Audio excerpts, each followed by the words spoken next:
right, guys, I'm working my way through these challenge locks. I'm really trying not to do more than about one a week. I know some of you guys get a little irritated that said this is becoming the challenge lock channel. I'm trying to branch out into other types of locks to include lever locks. So that's why you've been seeing a lot of variety lately. I got this from Brian. He lives in Cleveland, Tennessee, not Ohio. I guess in the middle of October. In fact, I can tell you exactly. October 19th is when I logged this package in.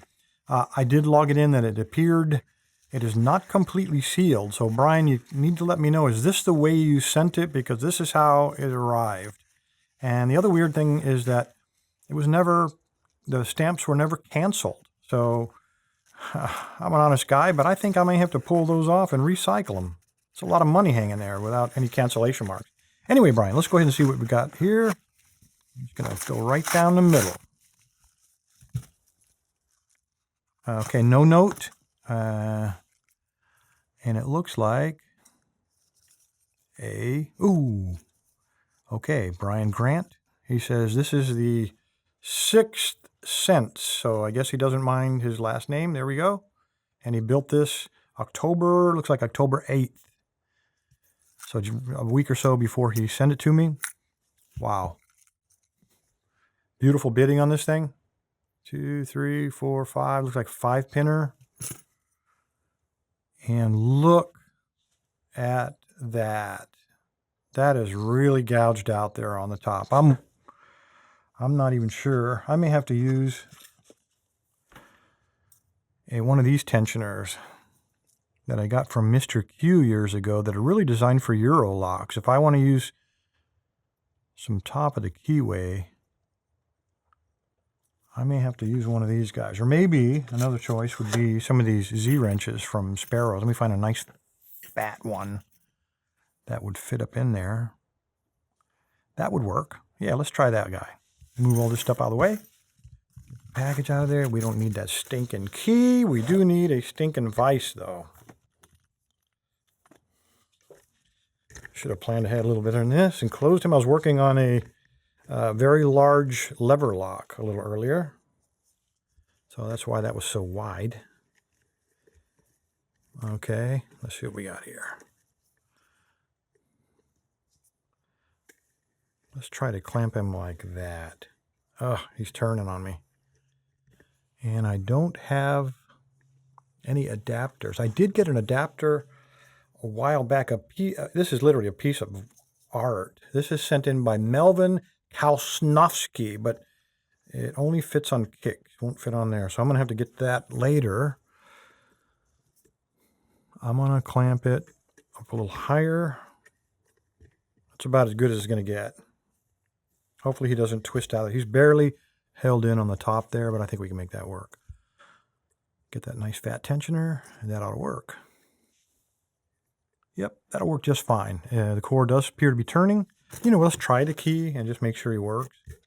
And he does. He works both ways. It does snag a little right there, but come on. There we go. It does work. So valid challenge lock. Let's put that in there. I'm going to go clockwise, and let's grab this guy. This is the quad from Multipick, and this is the V as in Victor 24. I'm going to try to see if I can't rake up a fault set. Arg, that may not be the right tension wrench.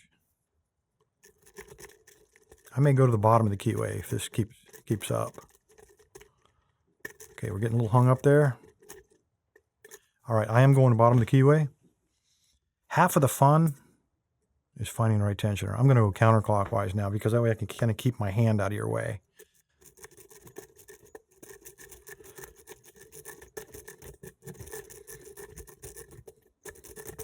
All right, I'm putting pretty extraordinary pressure and none of the pins are binding.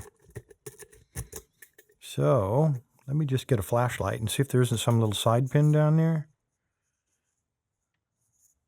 I don't see anything.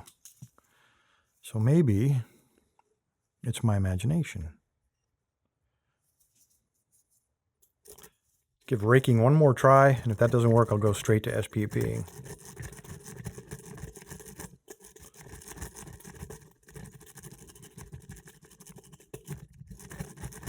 All right, I got nothing. Uncock it, throw that guy down, and grab a hold of this guy, Attila. I think that'll fit in there. Yeah. All right. See what we got here.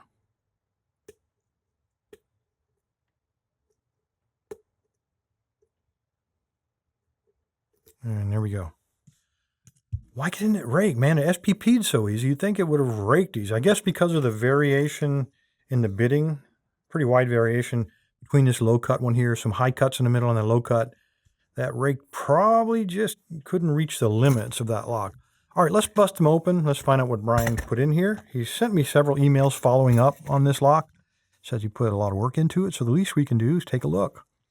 See what we got. I'm going to go ahead and relock him. We do have a key. Move this stuff out of the way. Got this guy in here. Why don't we unload him from the top? Because these cores are notorious for having construction cuts and construction holes. And I'm afraid that if I start sliding him out and if there's a T-pin or something inside of here, it might fall in there and lock up the cylinder. So I will take the cylinder out, but let's first take the pins out from the top. And in order to do that, I'm going to go old school.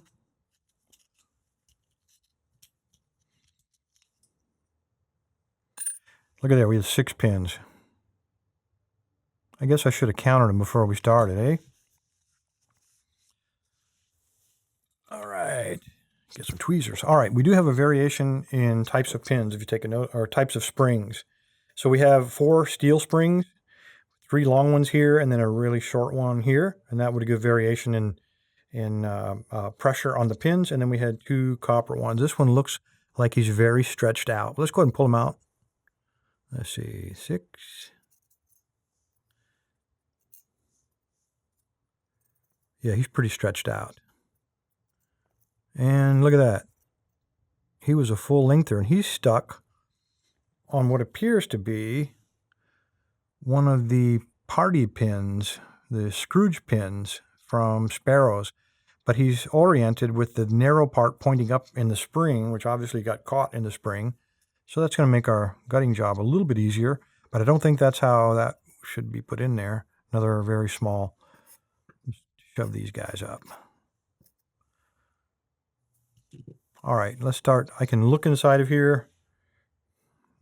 Hang on a second. I can tell you there's a T-pin in one, just in case I screw this up. It always helps to take a look. So we got a key pin, a T-pin in one with the T pointing up at us. And the second one, we've already taken that pin out, but in the bottom is a red key pin. The next 2 are flat top, and then the last 2 are red. You don't see any weirdness in there. I also don't see any threaded chambers. So let's go ahead and dump out number 1 with the T pointing up. And that's what he looked like. That is definitely one of the party pins, one of the Scrooge pins. The Christmas tree pin. Okay, number 2 should just be a key pin. And that's all we got. Number 3, it is a flat top pin. So let's look at him first. And he is looks like a homemade. A barrel type or double spool. And then the key pin is a standard. Number 4, again, we have a homemade. Again, it was in upside down, I believe. I would have put that part pointing down to get caught up in the shear line, give it a better chance. But that's how it was, pointing up. Oops, turn him around the right direction. He was like that. And the key pin, standard. Number 5, one of the red ones, and he looked like a standard. And number 5.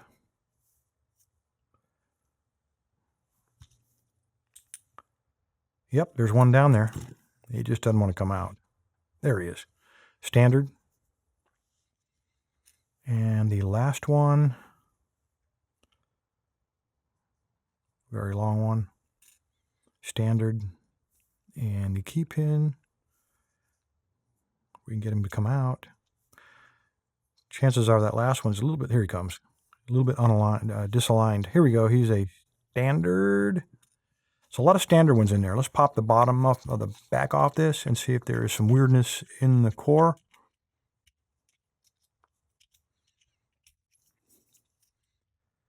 Come on.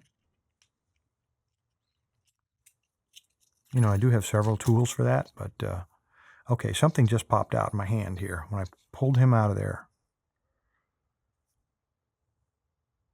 Am I missing a key pin in number 1?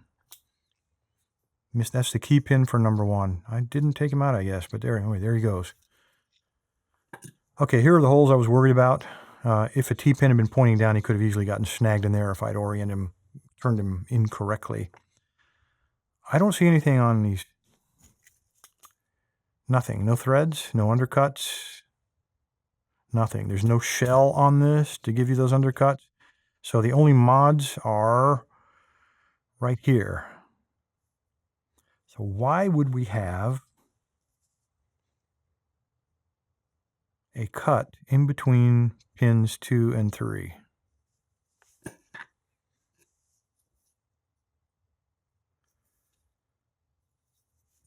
That is the question. There's nothing in there. Ah, it's for this guy. He wasn't in place. They were fine. That's part of the normal construction. Brian left it off. Had me worried, but if he was down and depressed, it would have to have that to get by. Anyway, there we go, guys. From Brian Grant in Cleveland, Tennessee. Thanks, Brian. Appreciate you sending this in. Everybody stay safe, stay legal. I appreciate it if you'd subscribe and hit the bell for notifications. Click on that thumbs up. It really helps out with the metrics. That's how I get graded by YouTube. And if you'd like to become a supporter of LockLab, that's how you do it, right there. Thanks, guys.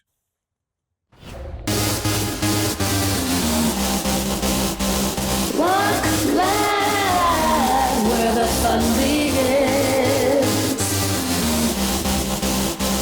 LockLab.